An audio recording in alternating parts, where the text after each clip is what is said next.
on earth is that? It's a Journey into Comics Network production! Tell me something, my friend. You ever danced with the devil in the pale moonlight? What? I always ask that of all my prey. I just like the sound of it. Brought to you by the power of the Journey into Comics Network. This is the Journey into Comics podcast, the show that's 100% dedicated to everything nerd. With your hosts, the Podfather, Nate Phillips, the Podmaster, Brandon Stone, and the Journey into Comics Network stepdad, Tyler McLaughlin. Time to make the chimichangas. 30 seconds. Hey! Excellent! Finally. What did you do? Went for the head. And here we go. Can somebody tell me what kind of a world we live in where a man dressed up as a bat gets all of my press? This town needs an enema. What's up, true believers? Welcome back to another episode of Journey into Comics. This is Journey into Comics 319. It's me. I'm your host, Nate, Podfather. How you doing? Hope you're doing well. I'm looking at you right now. If you're watching the video, I'm glad you're here. Thank you for joining us on Facebook Live. If you're here this Sunday evening, we really appreciate you joining us on any of the different watch parties. Please subscribe to us on YouTube and all the other different platforms. We're grateful that you're here. Now that we've got that out of the way, let's get into the show, you guys. First of all, it's been a time. I don't honestly know the last time. I don't think I could tell you the last time that I was doing a solo cast and doing a show by myself. It's been really great, ever since Tyler fully joined at 250. Moving into 300 when Brandon came back to the show full time. And, now here we are. And Brando and Tyler had kind of a situation where neither of them could be available this week. Last week I didn't think I was going to get TY, and I got really lucky and got to have him on the show. This week we were going to be able to do a show together, and unfortunately the universe deemed it not appropriate this week. So, with that being said, I'm going to be here by myself today, just riffing on a bunch of different comic book news, a bunch of different stuff. I do have my trusty dusty cell phone here with a bunch of different headlines and deadlines and topics to bring to you guys, So anyways, I don't even know where to start, really. There's been a lot of different news. I know one of the last times I was on, we briefly discussed how there keeps being these little teases and mentions that all of the other Justice League members already in some form or fashion exist in the Batman Matt Reeves universe. And I think that's very important to kind of differentiate. So since then, they've kind of now confirmed Flash is probably a part of that universe too, with a logo that looks like the Flash's. It also kind of looks like the company Electric Visual. They're a sunglasses company. But anyways, that Batman is pretty cool, and I'm really excited for it. And I think you guys are probably excited for it too, obviously. And we keep seeing these different things. We saw a picture with Bruce Wayne, Catwoman, and the Penguin all together, like they were together at the same time doing something, leading me to believe possibly this is not the movie that we think we're getting, and maybe we're getting something a little bit different than what anyone is expecting, at least in narrative. Maybe Oswald Cobblepot is not necessarily a bad guy in this movie. And maybe I'm 100% wrong on that. Who knows? We will have to watch the movie when it comes out to find out. So with that being said, let's continue in the DC world a little bit, because I'm just going to kind of keep the ball rolling on this episode. Recently, there was some pretty huge news that dropped, and I felt like it was a really good spot to start really rocking the show today, because it was revealed that Jared Leto's Joker is returning. Well, not returning even, because he wasn't really even involved in the first one, but he's joining, that's a better way to say it, Zack Snyder's Justice League. So what does that mean? There's a lot of questions, and there's a lot of kind of stuff to talk about within that Snyderverse stuff. We've heard Ben Affleck and Amber Heard and Ray Fisher have all went back to do some reshoot stuff.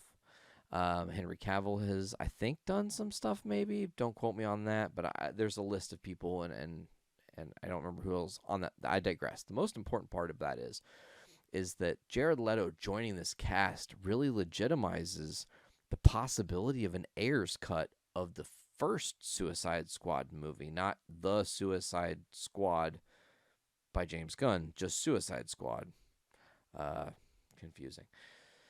So, essentially, what we're going to do is we're going to see Jared Leto join and maybe give us some deeper insight to he and Batman's relationship, which could be interesting. We could learn that they, obviously have a much deeper history together, and that, what we saw in the Suicide Squad. I'm trying not to sneeze, by the way. This is of course. I tell you what, let's just tangent right now, because it's not a journey into comics if we don't tangent, and I'm probably going to sneeze anyways. So anytime you're doing something like a podcast, or you're doing a recording, or doing something important, I feel like no matter what, the universe is going to make you do one of a couple things.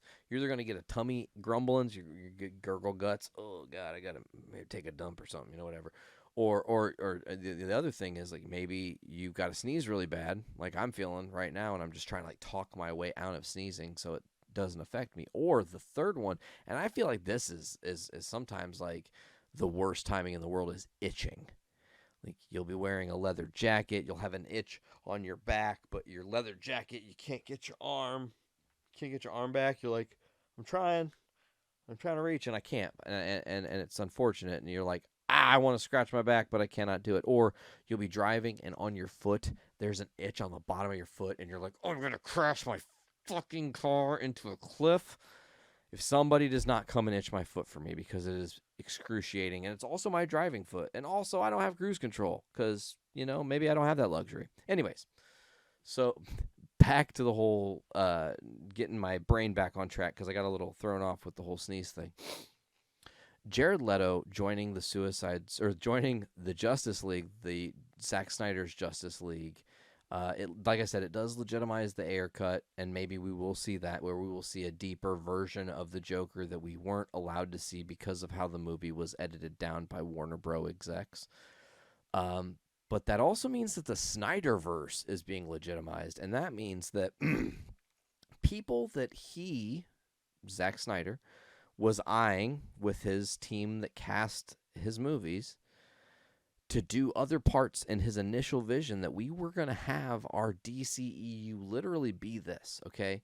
And we have to go way back and like turn the clocks back. Man of Steel, he starts planning, and he knows that he could probably inevitably find a way to Justice League if things are done right, but he's got to play the execs game, and he's got to play it safe. So he does the Man of Steel movie. It goes well. They find a really clever way to utilize that movie and make it the beginning of the Batman v Superman movie, which had its own problems. The Ultimate Edition, substantially better.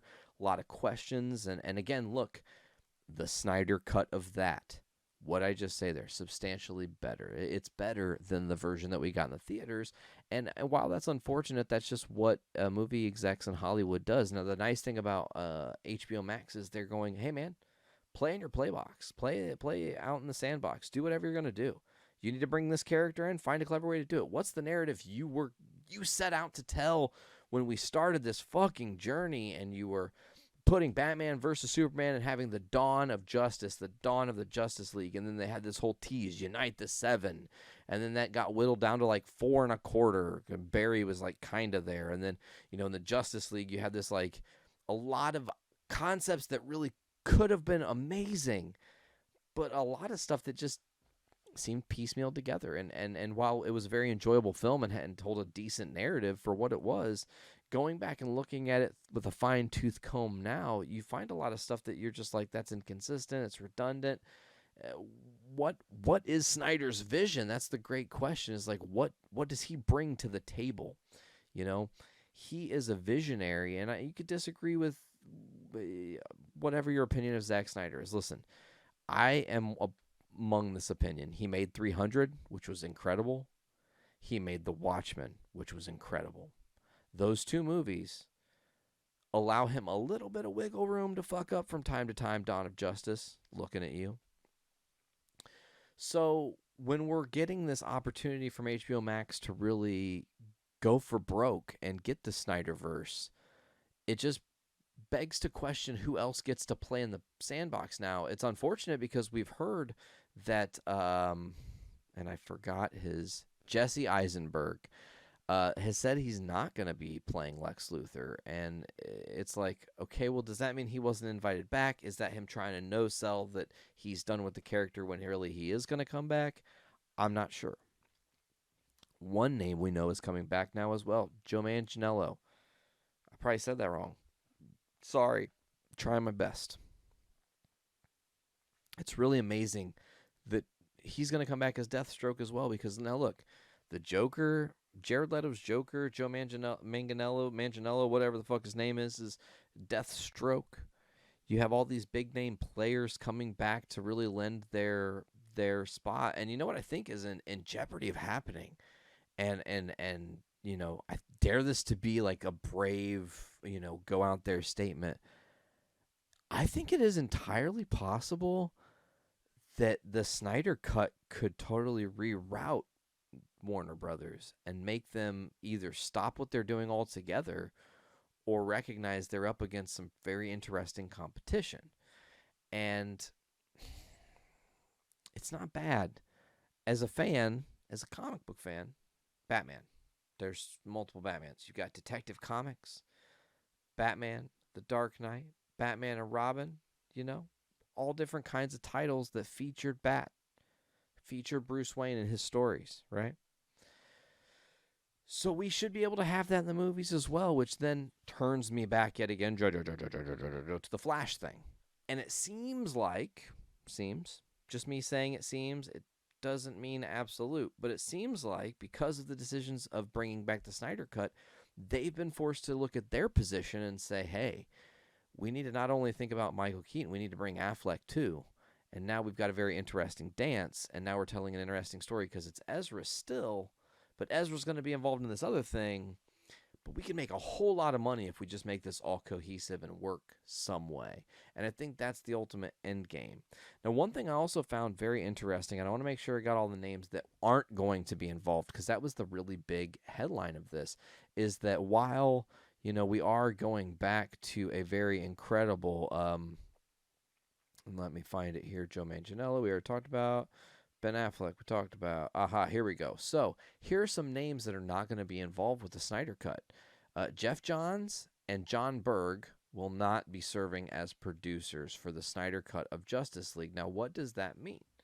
It means they don't have any say at all. No creative control whatsoever. They can't put their 2 cents in, push the scales of quote-unquote justice to one direction. They cannot. The only thing that they are able to do is to sit back and watch everything unfold.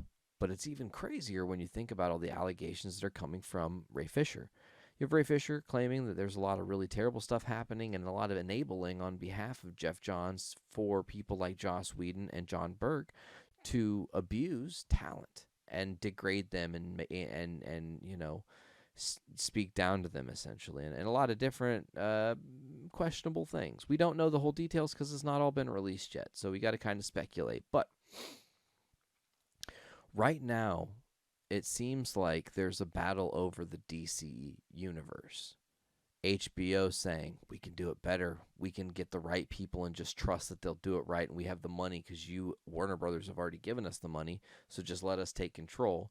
While Warner Brothers is saying, man, we want to kind of keep control because we can make more money if we cut out the middle guy, but we also don't really know what we're doing because every time we take 5 steps forward, it's like we take 18 steps back.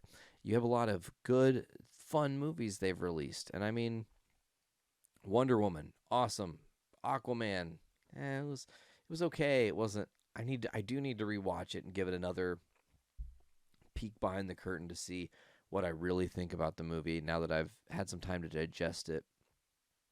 But then you also had Shazam. I rewatched Shazam recently, and it was absolutely stellar. Brando and I were just gushing on this movie, and it's like, how can you not? How can you not be excited? at Shazam because the movie was so much fun. It was so creative and clever, and they did everything as a superhero fan you want. They played on kid beats and adult beats and made you feel in ways maybe you didn't think you were going to feel, damn it. And that's what movies are about. So, I think they've done a lot of good things with the DCEU. However, when you look at how it as a whole has been handled and all the allegations that are coming out and everything like that, you have to look at it and go, a clean slate would be nice, but maybe if you really are allowed to tell the story you set out to tell from the beginning, things will make more sense. And now, maybe because the Snyder cut is going to legitimize Leto, who maybe was going to make an appearance, and then because Joss stepped in when Zack stepped out, it is possible that Leto got lost in the shuffle and Joss didn't want to bring him in, or didn't maybe want to work with him or deal with him, or whatever the reasoning was. Didn't think it fit his vision, as it were. Unfortunately, it wasn't his vision to finish, and I think that's amazing. There were enough fans that were like, you have to write this wrong, and HBO Max is like, we are gonna, and we'll make a ton of money in the process, and they're gonna. It's gonna be successful. If you think people aren't gonna go out and buy the Snyder Cut on Blu-ray after it's dropped, after people have seen the product and all these, all the things that are swirling around this movie, it really has a very large, a very high bar set for it. And you almost are afraid it could fail, but honestly, I don't think that it can.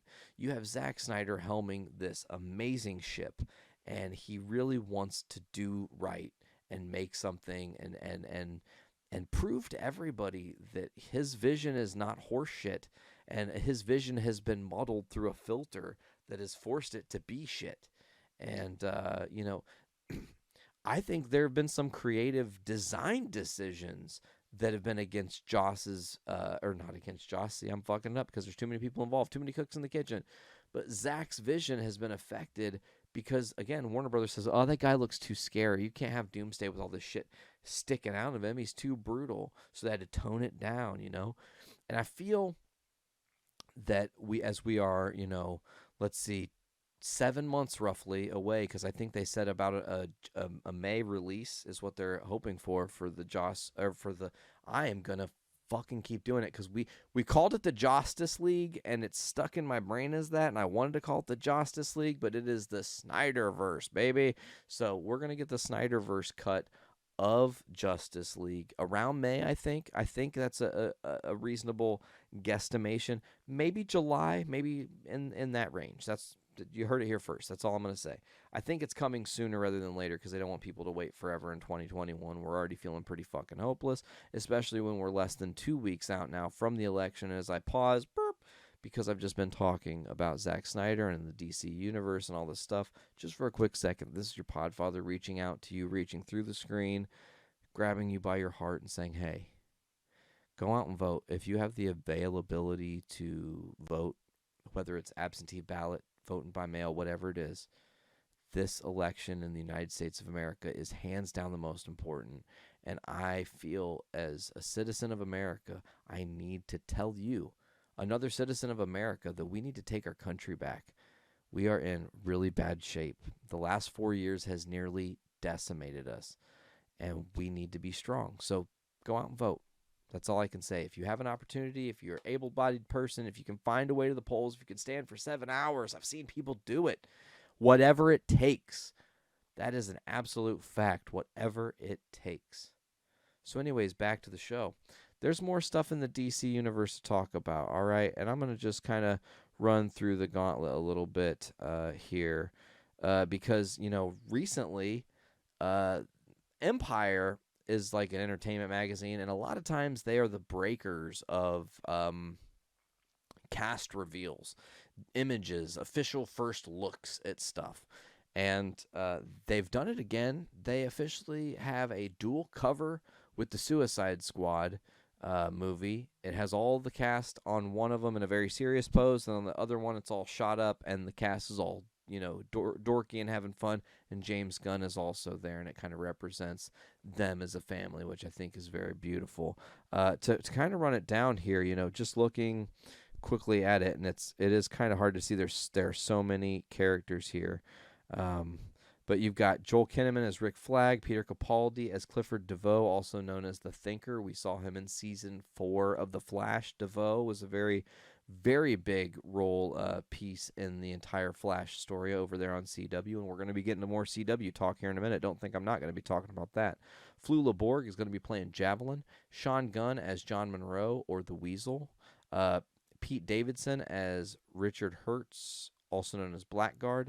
Steve Agee as King Shark. Jai Courtney as Digger Harkness, also known as Captain Boomerang. Mei Ling Ning as Mongol. Nathan Fillion as Floyd Belkin, also known as TDK. Idris Elba as Robert Dubois, Bloodsport. John Cena as Christopher Smith, also known as Peacemaker. And we know that John Cena is getting his own spinoff series on HBO, just to, again, further say that this bigger picture with what HBO is planning, I think, is to kind of have a takeover of DC. Let's continue as David Dastmalchian is Abner Krill, also known as Polka Dot Man. Michael Rooker is Brian Durst, also known as Savant. Margot Robbie is Harley Quinn, and Daniela Melchior as Ratcatcher 2. And then, of course, like I said, in the other version of the cover, you also have a James Gunn in the picture.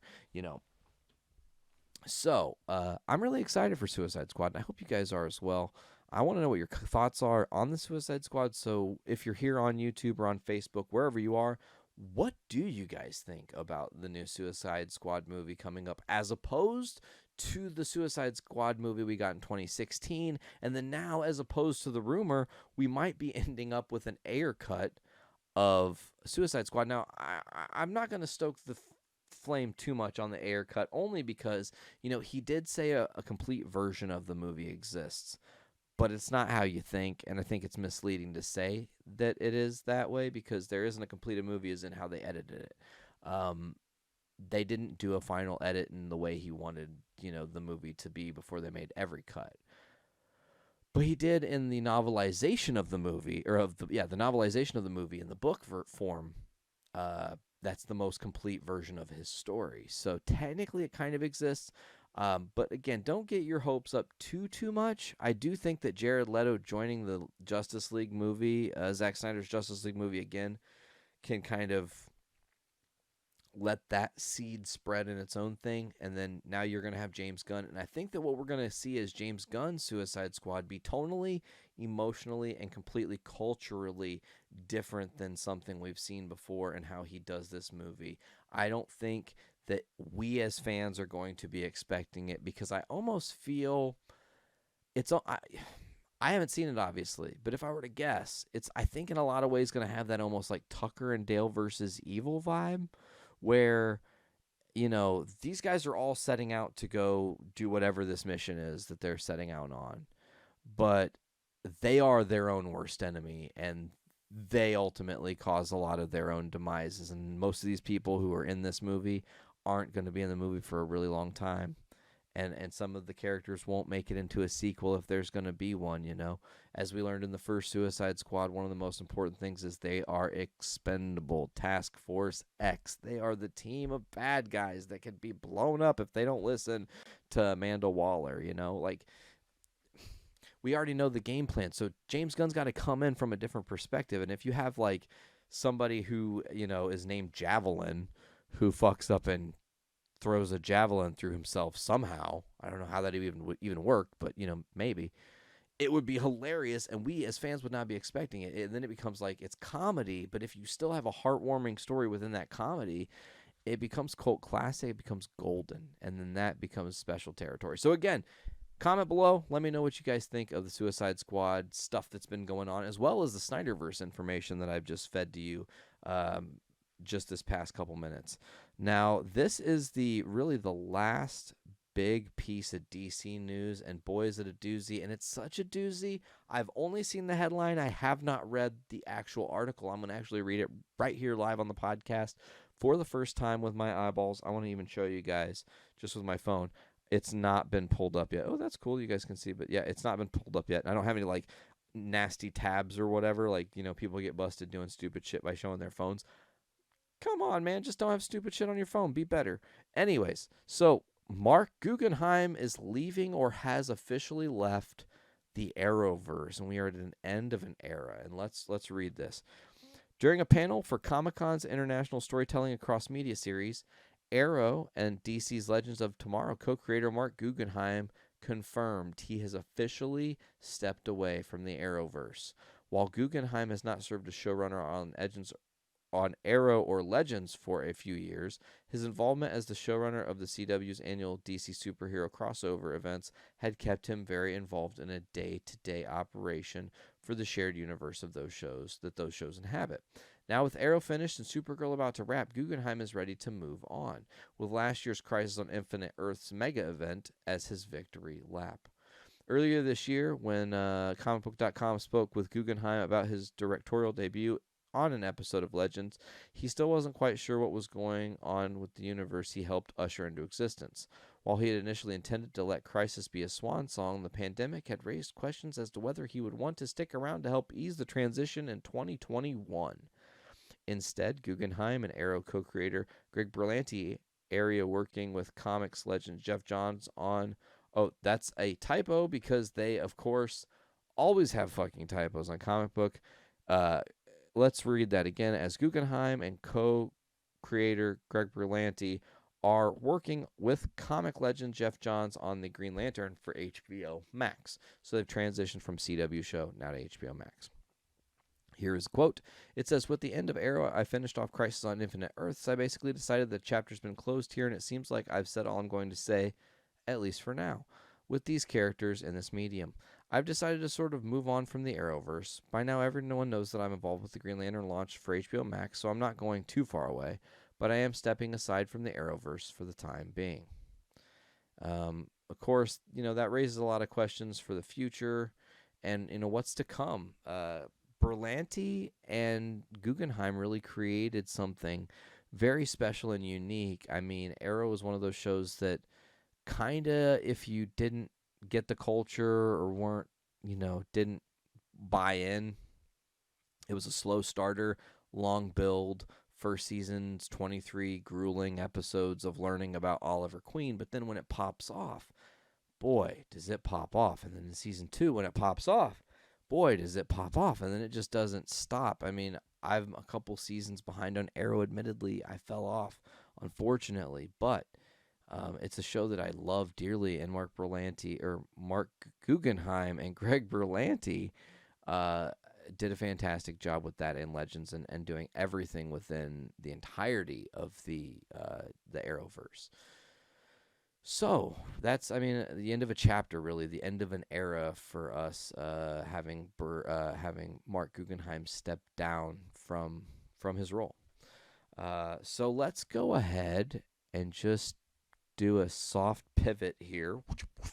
I don't know how you want to look at that soft pivot, whatever it was, but let's talk about Marvel now. There's some Marvel news, and I want to talk about it. And I want to dive into some headlines, deadlines, as I always say and do. And let's see. Oh, yep. Hey, Ty just sent me something I've already covered on the podcast, but he wanted to make sure it was covered. Ty, I got you. We covered Joe Manganiello. I'm not sure how the fuck you say that. Maybe somebody can comment down below exactly the pronunciation of that. Okay, so I want to talk about a little thing and then talk about a couple big things. So there was something that came out, and it's a book, and you guys can go buy it. I think it's on Amazon. It's on a bunch of different places. It's called the Wakanda Files. And essentially, this is like a book that was created by the people who are within the MCU. So, your Feige probably had at least some say.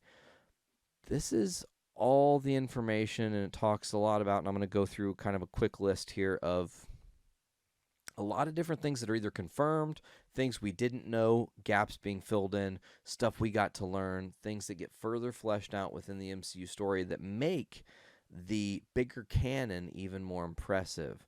So let's go ahead and look at this one because I felt it was interesting, and I have another thought thanks to an amazing YouTube show that I watch. So, according to this book, and I'm going to read directly from it, but the headline says that Tony Stark knew about other realities before the time heist. So let's go ahead and get to it. The new book called The Wakanda Files details some Marvel Cinematic Universe Secrets. Sci-Fi Wire took a look inside the book and shared their observation, and it says this. The book makes it seem like Tony Stark was already aware of the fact in an encrypted message sent to Bruce Banner in which he shares his findings on time-space GPS. Using David Deutsch's model of the quantum mechanics, Tony writes, altering events of the past could never affect the continuous loop, though it could create tangential split timelines. He quickly follows that up with, let's not worry about that for the time being, right? One reality at a time for all our sanity. So it does seem to kind of, confirm that Tony had a little bit more insight and kind of knew what they were getting into by going into the past. Like, they were fixing their future, but every version of the Avengers is eventually going to have to do the same kind of things. I mean, at least depending on how the universes are made. Here's the most interesting thing. There's a line, and thanks to New Rock Stars, who does a bunch of YouTube videos, Eric Voss, he's on there. He's great. Shout out to you, Eric Voss. But anyways, he was talking about how there's a line in Endgame that has totally been overlooked as something we really need to pay attention to. Okay? Tony and Cap are on the battlefield. Tony says to Cap, when you mess with time, it tends to mess back. ... You'll see. Now, you would think you'll see probably has directly to do with what? Thanos coming to beat that ass and everything that happens, right? And he's expecting it to be the worst of the worst. However, what if Tony knows that Kang the Conqueror is coming? Because he kind of is the smartest genius, and maybe he doesn't directly know a guy named Kang is coming, but maybe in his studies he deduced it's possible there's a being out there that is aware of time travel and affecting the timeline, and that if you mess with it, maybe it's possible that he'll come and beat that ass. So let's continue on in the book, because it's pretty impressive the amount of different things that were kind of revealed through this book. First, Iron Man knew about the other realities. Now, this one's pretty interesting. Shuri, in her Wakanda file, reveals that she is trying to recreate the heart-shaped herb. As you know, when T'Challa ate it, the last one, after Killmonger destroyed all the heart-shaped herbs, so no one else could have the Black Panther's power, except for one was spared. There's no more on Wakanda. So Shuri, it says, according to the Wakanda Files, Shuri began looking into a way to synthesize the heart-shaped herb after Killmonger burned the entire supply following his usurpation of the throne. She even considers stabilizing the effects of her synthetic herb by adding some vibranium into the mix, but notes that she can't do too much until she has studied a sample of the original botanical. It is unclear whether or not this will tie directly into her next chapter, but there's obviously uncertainty due to Chadwick Boseman's passing. Shuri also noted in the files that she finds herself fascinated with the extremist research done by Aldrich Killian, obviously from Iron Man 3, and Maya Hansen, again, Iron Man 3. Shuri claims the idea has potential, which could be something she explores or another group like AIM explores in the Marvel Cinematic Universe, possibly leading to the introduction of a live-action MODOK. Yes, I am here for MODOK. Please bring us live-action MODOK. I would be about it. We've talked a lot about MODOK recently, actually, on the show, and how excited I am for the Hulu show. Hopefully that's coming soon.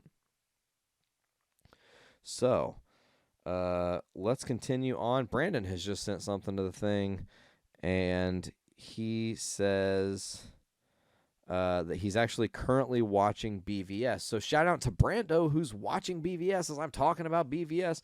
It's like, here, I'm going to do this. Check this out. Hey, guys, I'm live on the podcast right now. I'm doing the show, that we do together. And they can hear me and see me that I'm doing this. But I just want to let you guys know that I've covered Joe Manganiello, however the fuck you say that, his return to the Snyder Cut. And also, we've talked about BVS in this episode, so you guys are literally inside of my brain hole, and it's fucking me up. It is crazy right now how this is happening. Brandon literally says, as flawed... Oh, let me stop recording so you guys don't hear me say what you said, Brando. But Brando says, as flawed as BVS was the first time I saw it, and I still defended it as not as bad as people said, the more I watch it, the more I like it. We were just talking about it. Like, it's not that bad of a movie. There's just a lot of things that I think...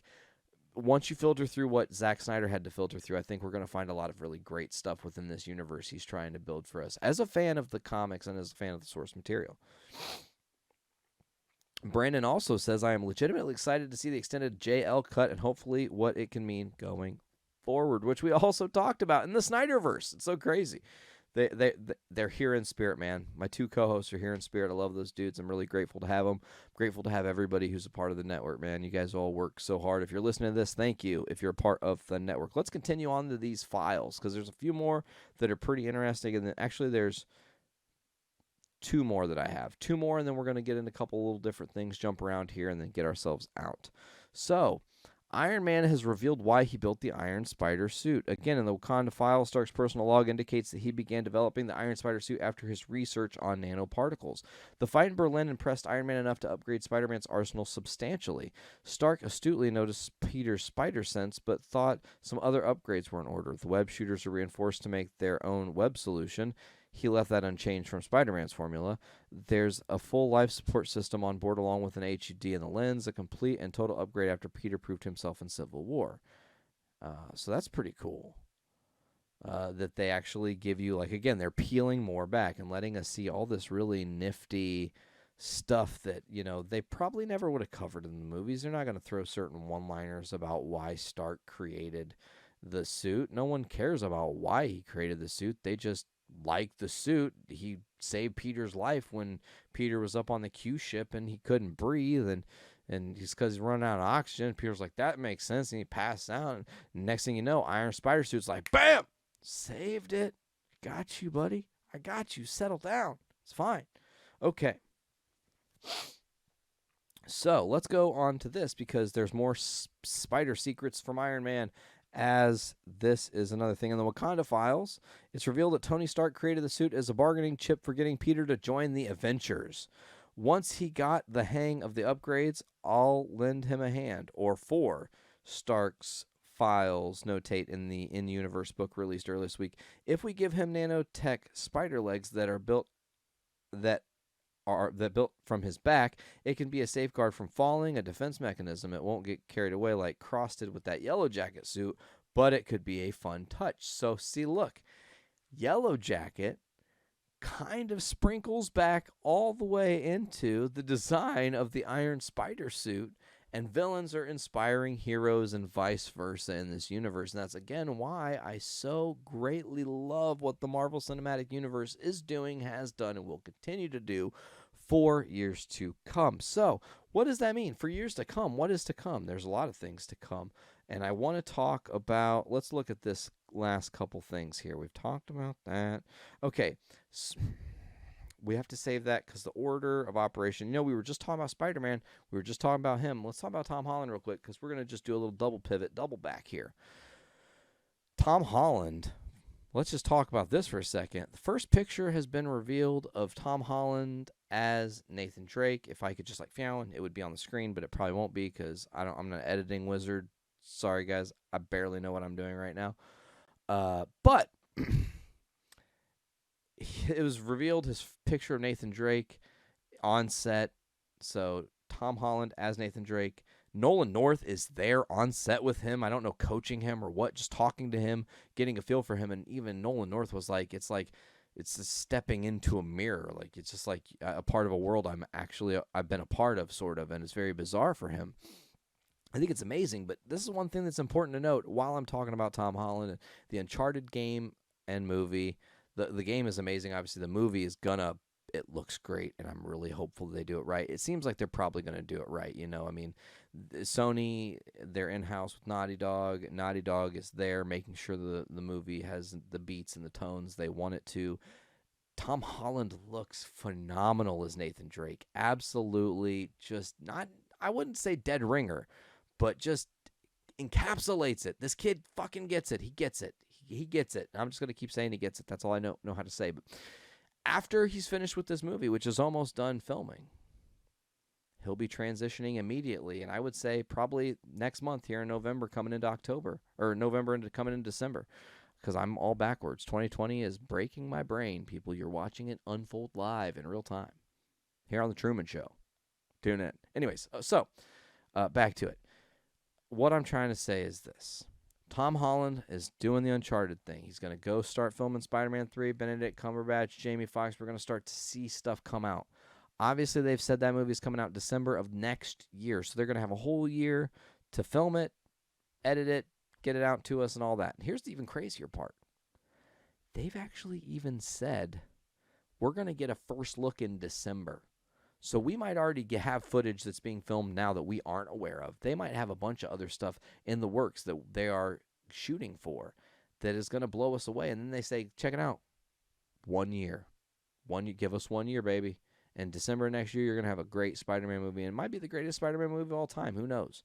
I think they're trying to set the bar as high as they can with the hopes that they make so fucking much money in Christmas time. Sony has no other option but to just say, fine, man, you guys do Spider-Man the best. The best. Just keep doing it. Just let's keep working together. Because that's, I think, what we really, really, really need. I'm really excited for Spider-Man 3. I'm looking forward to it. I hope you guys are looking forward to it as well. And I also want to just say, let me know what you think. Again, in the comments below, let's have some interaction. I love to talk to you people. It's really confusing because we have to record it before we release it. So some of you guys are getting in our live chat and are talking to me and stuff, and I'm not actually responding on the show, and I feel bad, but it's not that I don't want to talk to you. It's just that how we record the show, we don't have it already like flowing. We're not live streamers.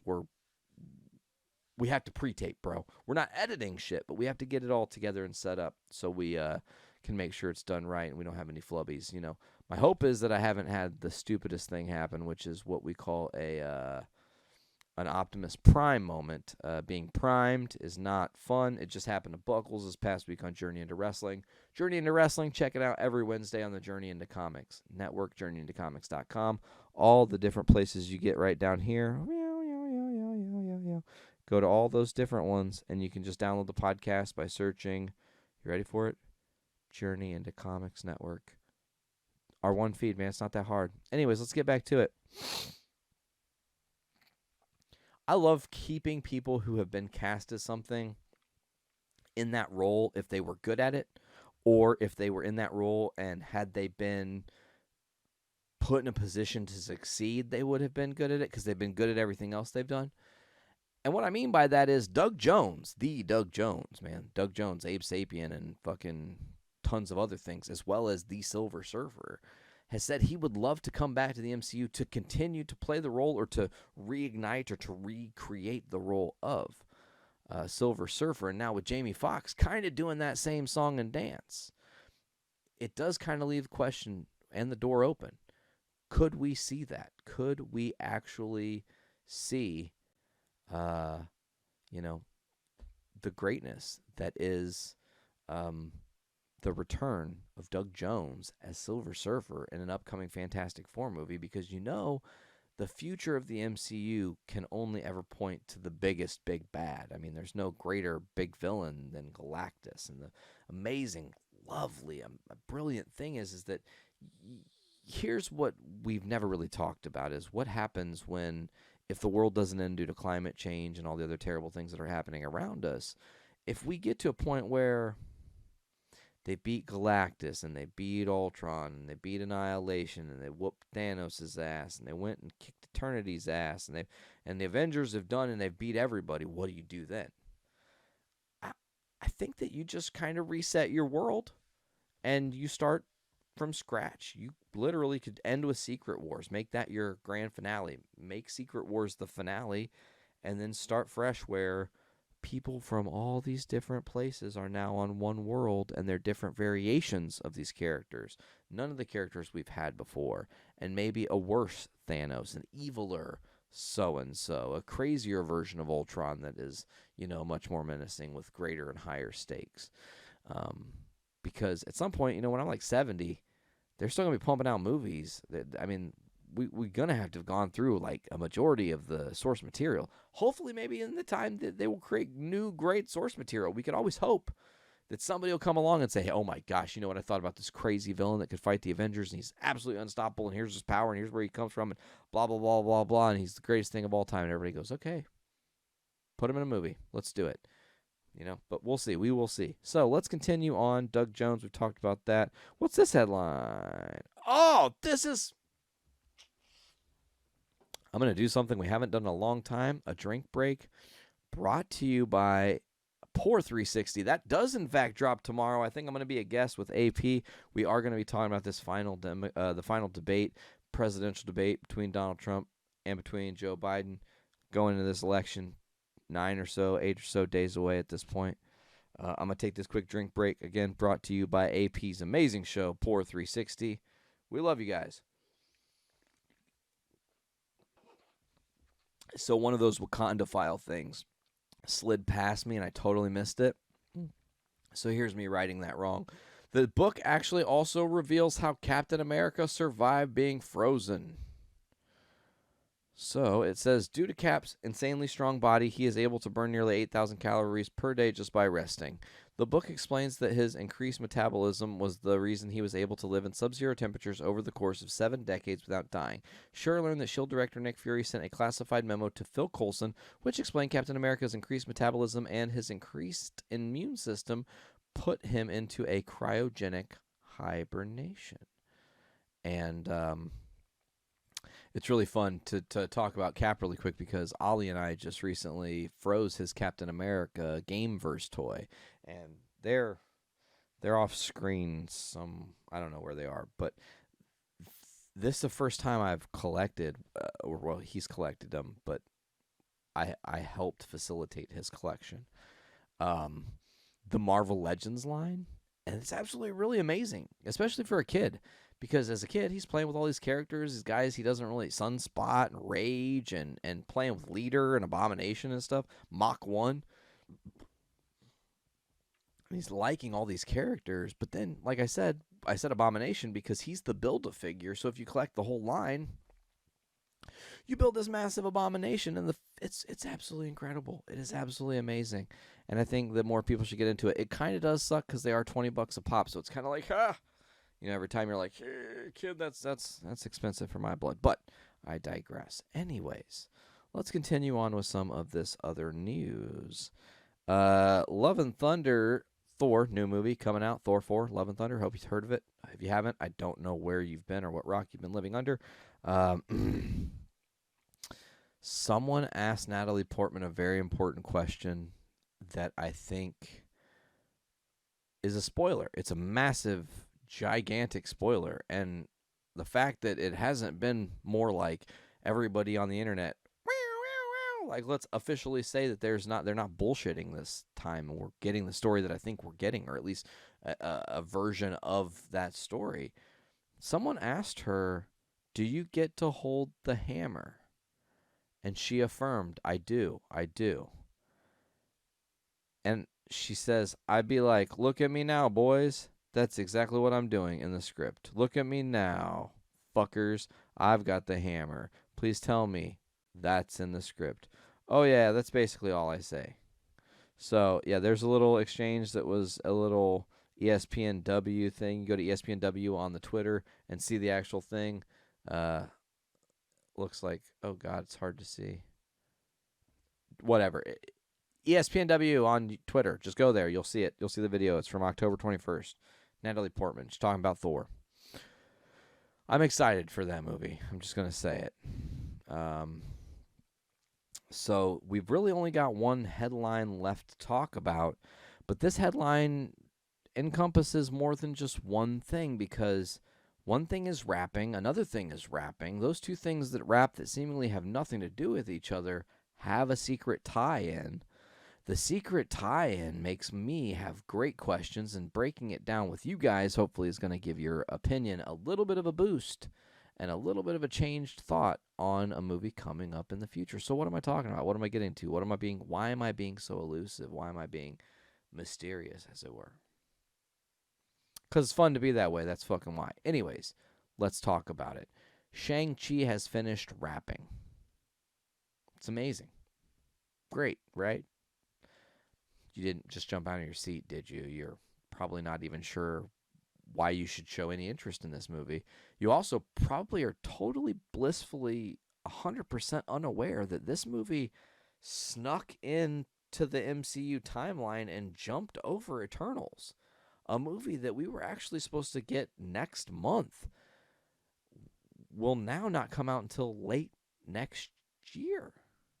So let's talk about it, right? Here's where things get interesting, okay? Because of everything, the rigmarole of coronavirus changing things around, some stuff got moved around, places that were filming scenes got shuffled around. We've been revealed there's some shots that were filmed in San Francisco for Shang-Chi. It's also been revealed there's a main portion of the film that was featured in parts of Australia. And let me tell you, why is this exciting? What's going on? This movie is like Dragon Ball Z World Tournament, essentially. You're going to have a bunch of people in a tournament fighting to win the 10 rings. Mandarin is obviously going to be the guy wielding the 10 rings or putting the tournament together. But here's where things get interesting. There are several people from the MCU's past that have been confirmed or will be soon confirmed to be returning to this movie. And return to this movie? What? People, think about it. You have a tournament. People who are fighters. Fighters who don't necessarily have powers. They're just great fighters. Shang-Chi doesn't have crazy superpowers. He's a great fighter. You know who else is a great fighter? Batroc. You're like, Batroc? Who's that? Remember Winter Soldier? George St. Pierre's character? That's Batroc. He threw those crazy kicks. Crazy kick guy. He's somebody that could be brought in. Another name that has actually not just been thrown around, but has been confirmed, all but confirmed. Let's find out. It seems that ahead of the debut of Shang-Chi, a classic X-Men character and longtime Wolverine rival will join. Let's see. Oh, see, they tricked me. They tricked me on the headline, but luckily for them, I already watched a thing where somebody else broke down how it's been almost 85% confirmed that Omega Red is going to be in this tournament as well. And it's also been confirmed that some of the people who are in that fight might have broken out of the same prison that Red Guardian breaks out of in Black Widow, which you're like, Red Guardian breaks out of a prison in Black Widow? Yeah, it's in the trailer. Go watch it. You might not know that, but that's probably what something's going to happen. There's going to be a jailbreak scene. And it could involve other people who are in the MCU's history, who have been villains, heroes, otherwise, getting brought back into the mix. And you think about it, a tournament, 16 fighters, you have kind of like this Enter the Dragon, kind of Big Trouble in Little China vibe going on, 10 rings to rule them all, as it were. It seems to me that once we get a trailer for Shang-Chi, people are going to be ballistic about this movie. They're going to go nuts. They're going to be like, wow, how did I sleep on wanting to see this movie? It looks amazing. I'm excited. It's really crazy to think also, Eternals has more stuff filmed. Eternals is closer to being finished. But they chose to push that movie back so we could get Shang-Chi. What does that say about the quality of Shang-Chi as a movie? As fans of the MCU, we've been conditioned to believe they can make any movie great. They did it with Guardians. They proved everyone wrong. They did it with Thor Ragnarok and showing that they could reinvent a character that seemed maybe a little bit stale. Now they're giving us this real task of saying, look, we're going to go deep. We're going to pull a deep, deep cut, and we're going to trust that you guys are going to join us. But we're not just, okay, we're going to put it out in February like we originally planned. They're planning for a summer release, you guys. A summer blockbuster? Shang-Chi? Think about that. That means they have so much confidence in what they're producing, and they know we are going to see it and want to see more, that they moved it to the fucking Avengers Endgame spot, essentially, of money making, where it's just going to sit there and rake in through the summer. people are going to go back and see it. If things are getting back to quote-unquote normal, if we ever have normal and get to go back to movie theaters, I think, honestly, these kind of movies are going to kill in the future because so many people are wanting to go out and do things now. And as you aren't allowed to do, this is the longest stretch I've ever been without being in a movie theater my entire life, I'm pretty sure. It hurts. It's weird. It's weird to think, oh, I don't know. I couldn't even consider it. I mean, yeah, there's safety protocols, but I just feel like I'm putting myself at risk. And that's a shocking thing, too. Don't put yourself at risk. Don't be an asshole. I learned that 51% of America are not wearing masks. Come on, man. You be better. If you're not wearing a mask, wear a mask, please. Like, seriously, let's get out of this mess and get back to normal living. Like, for the love of God. Like, let's do it. I don't even believe in God, but seriously. It just takes being courteous to your fellow man is all I'm trying to say. Back to Shang-Chi. It's also been rumored Fing Fang Foom could debut in Shang-Chi and be unleashed on account of the 10 Rings. And maybe it has something to do with the Mandarin, possibly. So there's a lot of really big headlines and big plot points pointing towards what Shang-Chi is going to be and what Shang-Chi is going to do. So I'm really looking forward to it. Now, I said Batroc. I was talking about him a little bit. He's not just going to be involved in Shang-Chi. He also is definitely involved, we've seen from the set pictures, in Falcon and the Winter Soldier. Another thing that's really interesting to note, in the Falcon and the Winter Soldier mini-mates that just hit Walgreens, U.S. agent John Walker is actually on the package called Captain America, parentheses, John Walker.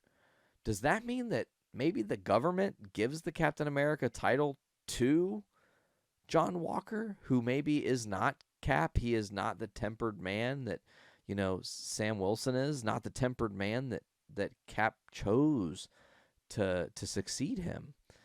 And does that then also mean that U.S. agent is quasi also a villain who is, maybe given an arc of change where we can see somebody who needs redemption be redeemed?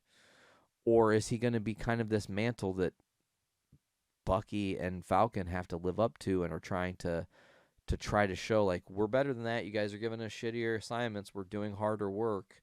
This guy's an asshole. He just keeps beating the shit out of people. I'm not sure. I am really not sure. All I can say is I'm looking forward to all the content that's coming out in the near future. We are not very far away now at all from the WandaVision series coming out. We are less than at release today. At release day, you're less than a week. You got 4 days, bro. If you're watching this on Sunday, you got 5. But 4 or 5 days until Mandalorian Season 2 on Disney+. I know you're going to be checking it out. Episode 1, everybody's going to be talking about it. And that's one thing I love about Disney Plus too. You don't give us the binge option. It gives us a weaker change to digest what we're seeing. Here on the Journey into Comics podcast, we're going to have to digest. And as a group of dudes who love Mandalorian and the Star Wars lore and all that, we're going to have to discuss episode by episode what we thought, breaking it down here for you guys. As we're about 57 or so minutes into the podcast, I just want to say thank you guys so much for tuning in and listening, because I think it's pretty much going to do it for today. Just as a fail-safe, it is Saturday night. I will one last time peruse the interwebs to see if there has been a late-breaking headline. Sometimes we get crazy lucky and stuff like that happens. But it does not... Oh, they did. Okay, I'm going to talk about it because it's amazing. Holy shit. Mark Wahlberg has revealed a video of himself as Sully from Uncharted. And, Don't ask.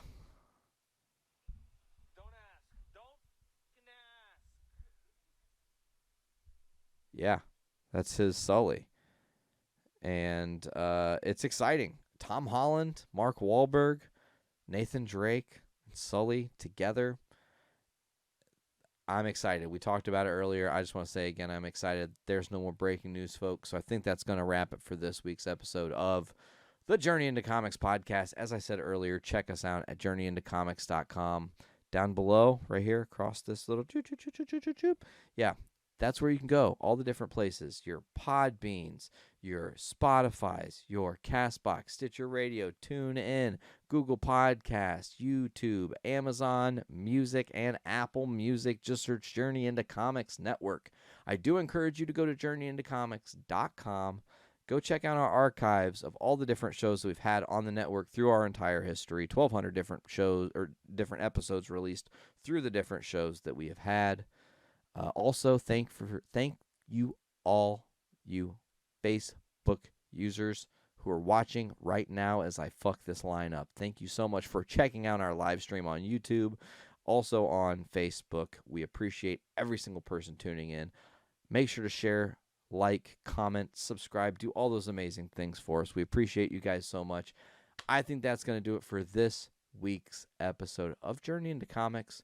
This has been Journey into Comics 319. 10 Rings to Rule the Snyderverse. I have been Nate. And as always, pop your caps back and fill your brains with shit. Later, guys.